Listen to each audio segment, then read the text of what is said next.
వేల భాషణం విశేషమైనటువంటి భాషణం. ఇన్ని రోజులు కూడా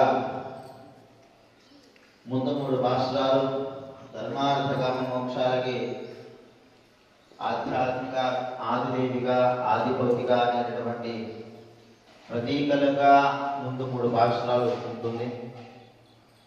ఆ తర్వాత నుంచి అమ్మ ఒక్కొక్క గోపికను లేపుకుంటూ వస్తూ ఉంటుంది. మనం చెప్పుకున్నాం, ఒక్కొక్క గోపిక ఒక్కొక్క ఇంద్రియంతో పోలుస్తూ ఉంటారు. అమ్మ కూడా పెద్దలు చెప్తూ ఉంటారు మనకి.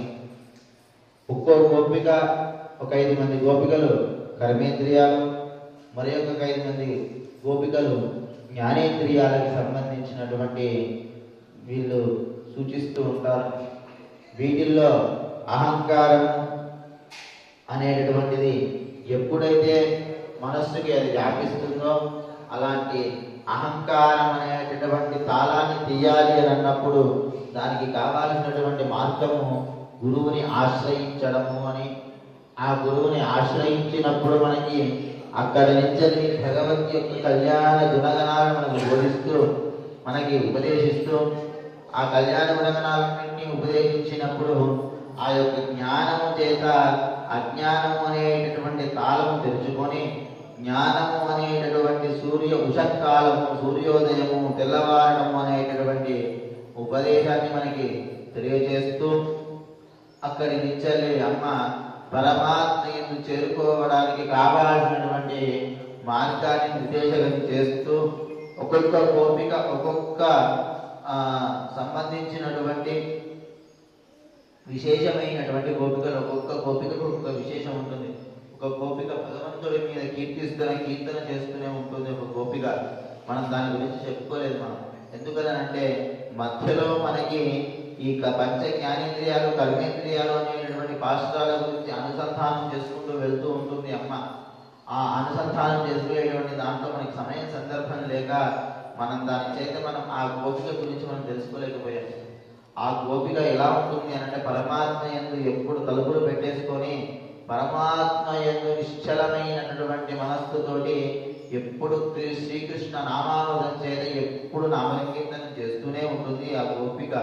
అంత గొప్పనైనటువంటి గోపిక.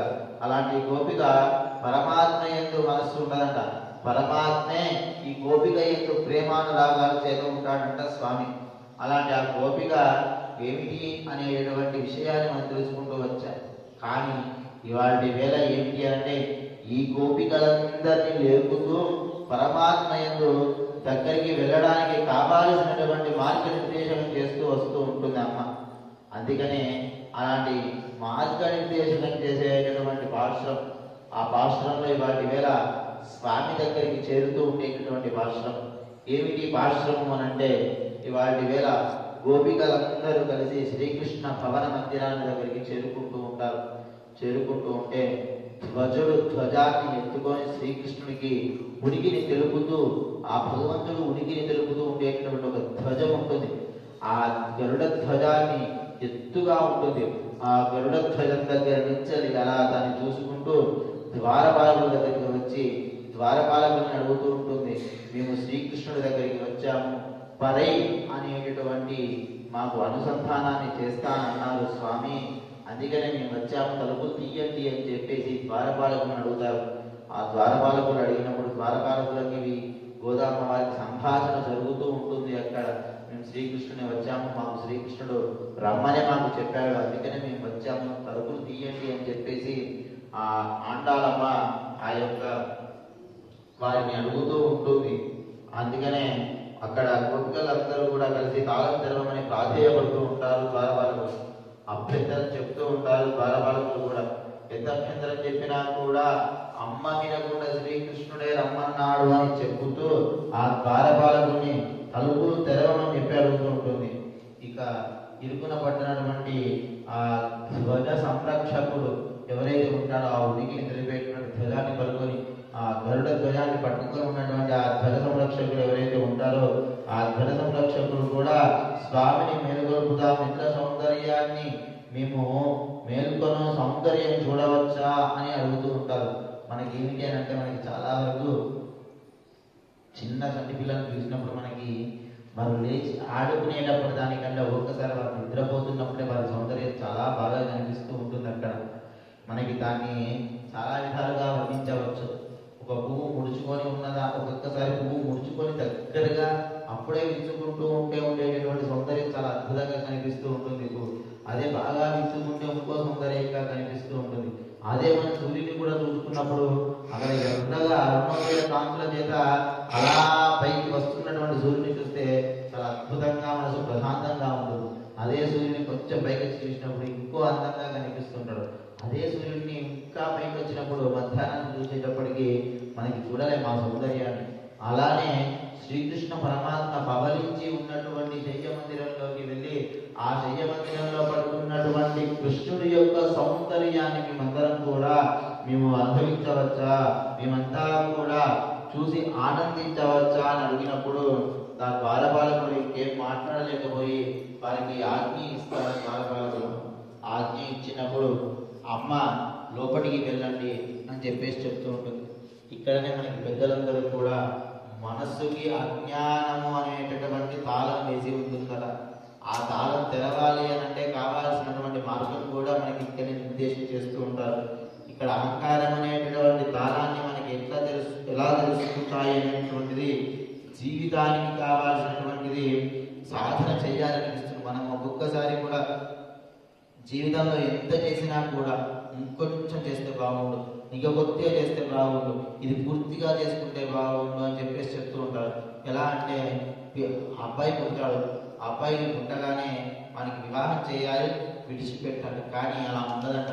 ఏమిటి, అబ్బాయి వివాహం చేశాను కదా, అబ్బాయి పిల్లవాడిని ఎత్తుకుంటే బాగుండు అని చెప్పేసి అంటారు. సరే నాయన పిల్లవాడిని ఎత్తుకుంటావు అని చెప్పేసి ఒక పిల్లవాడిని ప్రసాదిస్తారు. సరే పిల్లవాడిని ఎత్తుకున్నా అని అంతో కాస్త కొన్ని రోజులు ఆడుకుంటే బాగుందని అంటారు. సరే ఆడుకున్నావు, బాగుంది. మరి కొంచెం అయిన తర్వాత వీడిని ఆడుకోవడమే కాదు, వీడికి కూడా వీడిని వివాహం చేయాలని చెప్పేసి అంటారు. సరే నీ కొనికెందుకు కాదా అని వివాహం చేస్తారు. మళ్ళీ అయిపోతుందా, కాదు వాని పిల్లవాడికి నేను ఆడించాలి, మళ్ళీ వాని పిల్లవాడిని ఎత్తుకోవాలి, మళ్ళీ వాని పిల్లవాడికి వివాహం చేయాలి. ఇట్లా ఎప్పటికప్పుడు లోపల నేను ఇంకా చెయ్యాలి అనేటువంటి ఏదో ఒక విశేషమైనటువంటి వ్యవహారాలను మనం చెయ్యాలి అని కుతూహలం చేస్తూ సాధన చేస్తూ ఉంటాం ఇప్పటికీ కూడా. అలానే ఇక్కడ కూడా మార్గాన్ని ఆచార్యులు మన హృదయ ద్వారాన్ని బిగించి అహంకార దారాన్ని తెలుస్తారు. ఆచార్యులు అంటే గురువులు ఎలా తెలుస్తారు అని అంటే భగవన్ నామామృతం చేత మనకి భగవంతుడి యొక్క భక్తి కలిగినప్పుడు ఆ భక్తి అనేటటువంటి కలిగిన తర్వాత స్వామి ప్రేమ కలిగి అహంకార దాలాన్ని అనేటువంటిది తీసేస్తారు స్వామి. అందుకని ఆచార్యులు మనకి ఎప్పుడు ఆశ్రయించి ఉండాలి అని చెప్పేసి అంటారు. ఆచార్య సన్నిధికి చేరడానికి జరిగే ప్రక్రియ కూడా మనకి ముందు 10 పాఠశాలలు కూడా చెప్పింది. ఏమిటి అంటే మేఘం శాస్త్రాన్ని బాగా వాడాలి. ఉప్పు నీటిని బాగా తీసుకొని మంచి నీటిని ఎలా అయితే ప్రసరిస్తుందో మేఘము కూడా గురువు అనేటువంటి వాడు కూడా అలానే శాస్త్రంలో ఉన్నటువంటి విశేషార్థములన్నింటినీ కూడా స్వీకరించి శిష్యుడికి వర్ష రూపము నీటి ద్వారా ఎలా అయితే ఆ మంచి విషయాన్ని మనకి వర్షం ఎలా అయితే మంచి నీటిని అందిస్తుందో గురువు కూడా ఆ మంచి విషయాలన్నింటినీ కూడా మనకి ఉపదేశిస్తూ ఉంటాడు. అంటే మనకి మనం చెప్పుకున్న భాషలో మళ్ళొక్కసారి అనుసంధానం చేస్తున్నాం. కానీ మేఘము ఉప్పు నీటిని తీసుకుంటుంది, తీసుకొని ఏం చేస్తుంది, అది మంచి నీటిగా దాన్ని మార్చి ఒక వర్ష రూపంగా మనకు అందిస్తుంది. గురువు కూడా అలానే అన్నమాట. శాస్త్రంలో ఉండేటటువంటి విషయాలన్నింటినీ కూడా తాను స్వీకరిస్తాడు. అర్థం కాని విషయాలన్నీ కూడా స్వీకరించి తను అర్థం చేసుకొని శిష్యుడికి ఎలా బోధిస్తే అది అర్థమవుతుందో అలా బోధిస్తూ ఉంటాడు అన్నమాట ఆచార్యుడు. అలాంటి ఆచార్య సన్నిధికి చేరేటువంటి ప్రక్రియను కూడా మనకి అమ్మ ఎలా పొందాలో కూడా నేర్పింది. అలానే మనకి ఉపనిషత్ ప్రక్రియ కూడా బోధ ఇవన్నీ కూడా చూపించింది.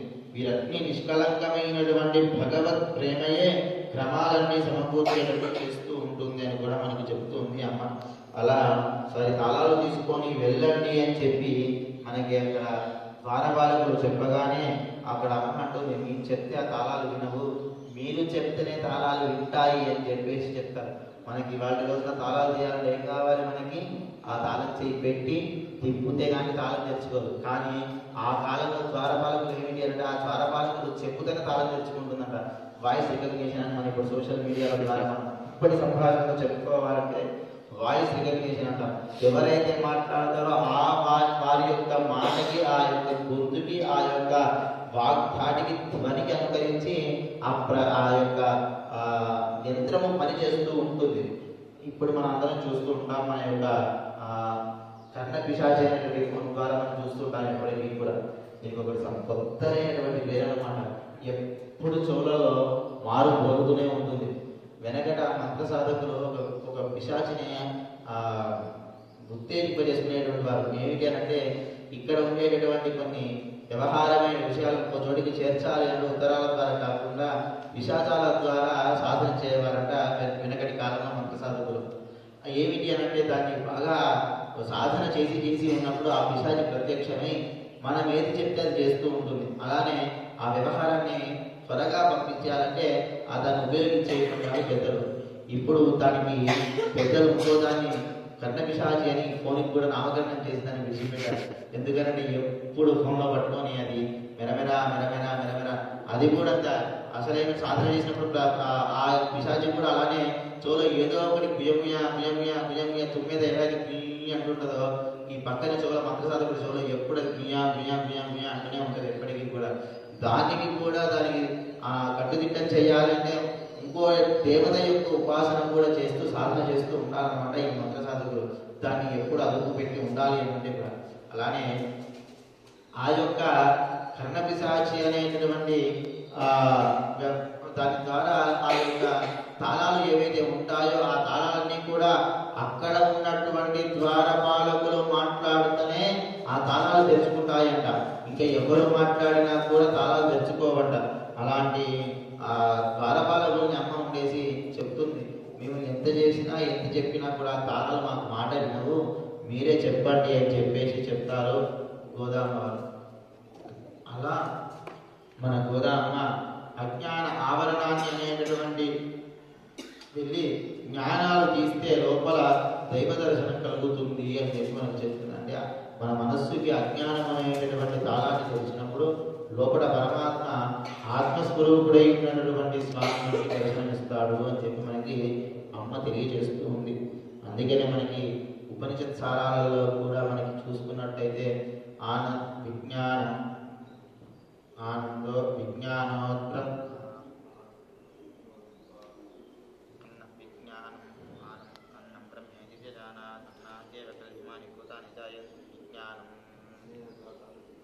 విజ్ఞానం బ్రహ్మదే జాతాన్ని జీవంతి అని చెప్పేసి మనకు ఉపనిషత్ సారంలో చెప్తుంటుంది. ఎప్పుడైతే విజ్ఞానం మనకి లోపల కనిపిస్తూ ఉంటుందో ఆ విజ్ఞానం అనేటటువంటి మనకి లోపల ప్రవహించినప్పుడు స్వామి మనకి నిదర్శనం అవుతారు. మనం చెప్పుకున్నాం కదా, సయేకః నిన్న కూడా మన స్వామి చెప్పాడు, ఆ ఒక్కడైనటువంటి పరమాత్మ. మనం ఇంతకుముందు కూడా మనం చెప్పుకున్నాం ఏమని అంటే తస్యాశిఖాయామధ్యే పరమాత్మ వ్యవస్థితః సద్బ్రహ్మస్య శివస్య రస్యేక్షరః పరమస్వరాట్ అని చెప్పుకున్నాం. ఏంటంటే బండగిద్దె పైన ఉన్నటువంటి ఆ యొక్క కాండము, ఆ కాండాన్ని 100 మాటలుగా దాన్ని ముక్కలుగా చేస్తే అందులో 100 యొక్క భాగం ఎంత చిన్నగా ఉంటుందో మనస్సులో అంత చిన్నగా ఉంటాడంటే స్వామి. అలాంటి స్వామి మనకి అప్పుడు దర్శనం ఇస్తాడు. దాన్నే ఆత్మజ్ఞాన విచారము అని చెప్తారు. అలాంటి అజ్ఞానం అనేటటువంటి తోలేసేసి జ్ఞానము అనేటటువంటి వికసించేటటువంటి పద్మము వలె మనస్సులో మనకి ఆ జ్ఞానాన్ని దర్శింపజేస్తూ అలా దైవ దర్శనం అవుతుంది. జ్ఞానం తీసుకొని ప్రార్థించి అంగీకారం పొందినటువంటి తరువాత నందుని భవనంలోకి ప్రవేశించింది ఆండాలి వాళ్ళకి వేళ. అంటే అజ్ఞానం అనేటటువంటి ఆ యొక్క తిమిరాంధకారాన్ని తొలగించి జ్ఞానం అనేటటువంటి తాళం చేత లోపలికి ప్రవేశించి అమ్మ నందగోపుడి భవనంలోకి ప్రవేశించి, అంటే శ్రీకృష్ణ పరమాత్మ కోసం దర్శించింది వాటి వేళ అమ్మ లోపలికి ప్రవేశించింది. ఇక పైనుంచి పరమాత్మ యొక్క స్వరూపము మనకి తెలియజేస్తూ ఉంటుంది. మనం చెప్పుకున్నాం కదా, ఇక పూర్వకాలంలో మనం ఏం చెప్పాం, జీవాత్మ, పరమాత్మ, ప్రకృతి, మాయా అని మనం చెప్పుకున్నాం. ఇంతవరకు వచ్చినటువంటి పాఠశాలల్లో కూడా జీవాత్మ ప్రకృతి సంబంధం అంతా కూడా మనకి ఇక్కడ కనిపిస్తూ ఉంటుంది. ఇకపై మాయ, పరమాత్మ అనేటటువంటి వ్యవహారం మనకి ఇదంతా కూడా వేదాంత తత్వజ్ఞానంలో మనకి ఇంకా అద్భుతంగా చెప్తూ ఉంటారు. ఈయన ఆ విధానం చెప్పడానికి నాకు ఆ విధానంలోనే వెళ్తూ ఉంటుంది కాబట్టి దాన్ని కొంచెం తక్కువ చేసి చెప్పాలి అంటే నేను తడబడుతూ ఉన్నాను మీకు. ఎందుకనంటే ఆ వేదాంత తత్వజ్ఞానం చెప్పాలి అని అంటే చాలా ఎంతో కష్టపడితే కానీ ఆ వేదాంత తత్వజ్ఞానం అర్థం చేసుకోవడం, ప్రప్రథమంగా అర్థం చేసుకోవడం చాలా చాలా కష్టం అన్నమాట. ఎందుకనంటే దాన్ని తెలుసుకోవాలి అని అంటే ఇవాల్టి సమాజ పనులు మనం చెప్పుకోవాలంటే ఐఏఎస్ ఇంటర్వ్యూస్ అని చెప్పుకోవచ్చు మనం. ఎందుకంటే అంతకన్నా ఇంకా 100 రెట్లు చాలా తీక్షణంగానే ఉంటుంది ఆ వేదాంత సారం అంతయు కూడా. అలాంటి వేదాంత సారాన్ని మనకి తిరుప్పావైలో మనకి అమ్మ బోధిస్తూ మనకి పరమాత్మని చేరుకునేటువంటి మార్గాన్ని మనకి తెలియజేస్తూ ఇవాటి వేళ స్వామి భక్తి చేత మనకి పొందుతాడు అని చెప్పింది. అలాంటి దానికి నిదర్శనంగా ఇవాటి వేళ అమ్మ నందగోపుడి భవనంలోకి ప్రవేశించింది. మరి ప్రవేశించిన తర్వాత పరమాత్మని పరమాత్మ దాకా చేరుకోవడం కాదు కదా మనకు కావాల్సింది. పరమాత్మ దగ్గరికి వెళ్ళిన ఆలయంలోకి వస్తాం, పరమాత్మను దర్శించుకుంటాం. కానీ దర్శించుకున్న తర్వాత మళ్ళీ మనకి ఏం చెయ్యాలి? పరమాత్మని ఎప్పుడు అలానే పట్టుకొని ఉండాలి అంటే మరి ఏం చెయ్యాలి? ఆ పాదాలు విడిచిపెట్టద్దంటే ఇంకేం చెయ్యాలి అనేటటువంటి విషయాన్ని మరి రేపటి భాషల నుంచి ఏమైనా తెలియజేస్తుందా, లేకుంటే ఇంకేమైనా కొత్త విషయాన్ని మనకి ఉపదేశిస్తుందా, లేదా మార్గాన్ని మనకి నిర్దేశనం చేస్తుందా అనేటువంటి విషయాన్ని రేపటి భాషలో తెలుసుకునే ప్రయత్నం చేస్తూ ఈ పూట జై శ్రీమన్నారాయణ. జై శ్రీమన్నారాయణ. ఎంత చక్కగా చెప్పారు చూడండి పంతులు గారు. మళ్ళీ వినాలి విషయం.